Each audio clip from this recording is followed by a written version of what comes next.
Yung fiancé ni Ase, madalas nakikipag-usap sa'yo. Hmm? Kung di lang siya naghahanap ng mga kausap, baka may iba siyang balak. Tingin ko wala. Namamroblema lang talaga siya. Watsile, kausapin mo naman siya, sabihin mong itrato na mabuti si Xiaotzu. Hindi ko magagawa yan. Sa palagay mo, makikinig siya sa akin? Mabuti pang wag na lang tayo makialam. Kung hindi sila sa isa't isa, hindi sila magkakasundo at wala tayong magagawa. Sa tingin ko, tama ka. Pero kasi, Sanchay, tigilan mo na yan. Pabayaan mo na si Aso sa problema niya. Huwag mong isali ang sarili mo sa relasyon nilang dalawa. Anong iisipin ni Aso at ng ibang tao?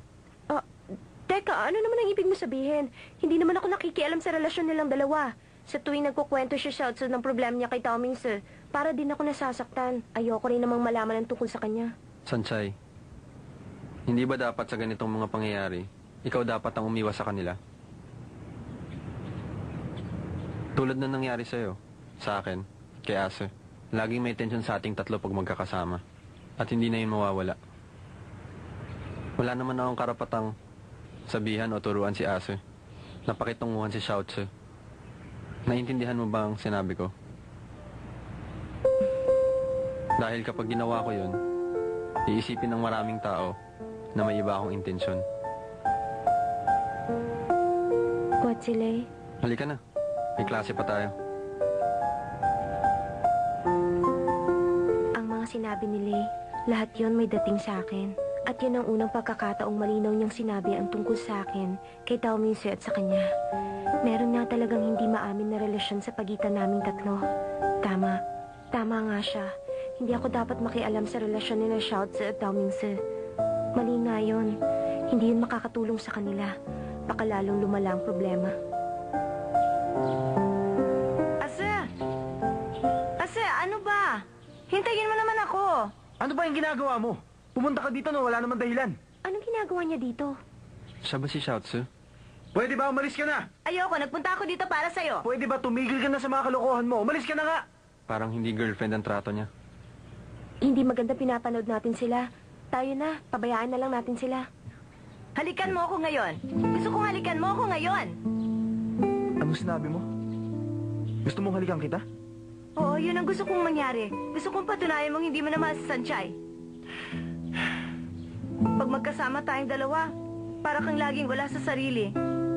Minsan naiisip ko na, sino ba ang laman ng utak mo? Ano ba ang iniisip mo? Binibigyan mo ako ng insecurities, at hindi naman yata yung tama. Kung talagang wala kang nararamdaman para kay Sanchay, bakit hindi mo ako magawang halikan? Patunayan mo yan sa akin. Patunayan mo yan sa akin. Sige, pumikit ka.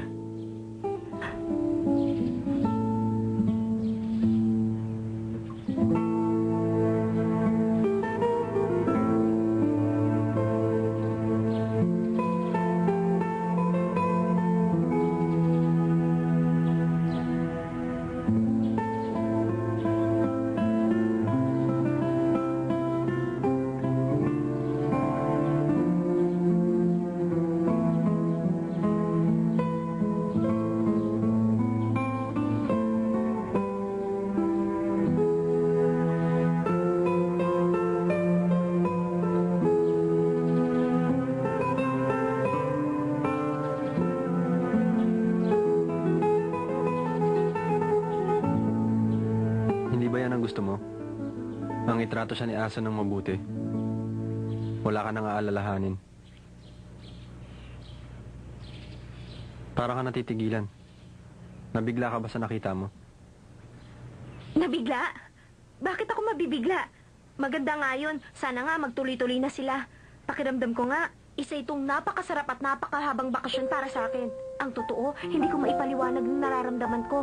Dapat siguro katulad ng unang apak ng tao sa buwan, punong-puno ako ng kagalakan. Oh, bakit? Kung babasahin ng isipan, hindi ka natitigil sa kasasalita. Bakit ka ba ganyan, Lei? Bakit ba ganyan ang takbo ng isip mo? Akala mo naman kung sino kang magaling na manghuhula. Yung bag mo. Oo nga pala.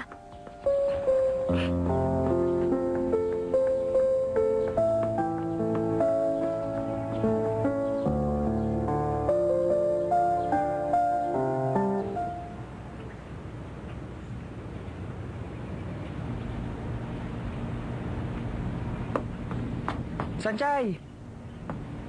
Shingha, Anong problema? Ba't ganyan ang mukha mo? Wala ka ba sa mood? hindi, wala. Anong ibig mo sabihin wala? Meron ba nangyari sa'yo? Naiinis lang ako sa katangahan ko.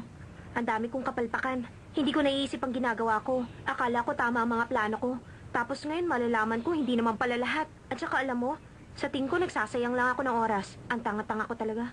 Nung una kay Legion, pagkatapos kay Xiaoxun. Ngayon naman, Tumigil ka nga, Sanchay. Palagi mong sinasabi, kahit sinong tao, may bait sa sarili. Kaya mabuti ang trato mo sa kanila. Pero hindi maganda ang ugali ng mga taong binanggit mo. Pero pinatawad mo sila. Sanchay, mabait ka talaga. sigurado ka? Siyempre, oo. Talaga namang mabait ka. Hmm? Diba? Yun ang gusto mo sa akin? Kaya nga hindi ako tumitingin sa iba. Ganyan lang ang gusto kong Sanchay. Naku, nasabi ko sa kanya. Ganun nga. Yun ang dapat kong gawin. Mag-isip muna ako. Hindi pa huli ang lahat. Hoy. Sanchay.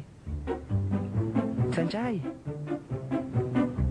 Kinakailangan ko magsimula ulit sa umpisa. Mag-isip ka mabuti. Marami-rami na rin ang oras na nasayang.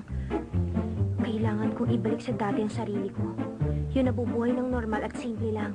Hindi ka naman nag-iisa sa buhay mo. Lagi ako nandito. Alamin at harapin ang lahat ng mga problema. Shingha, Bakit? maraming salamat dahil palagi ka nandyan sa tabi ko. Ikaw na nga ang best friend ko habang buhay. Magkita na lang tayo bukas.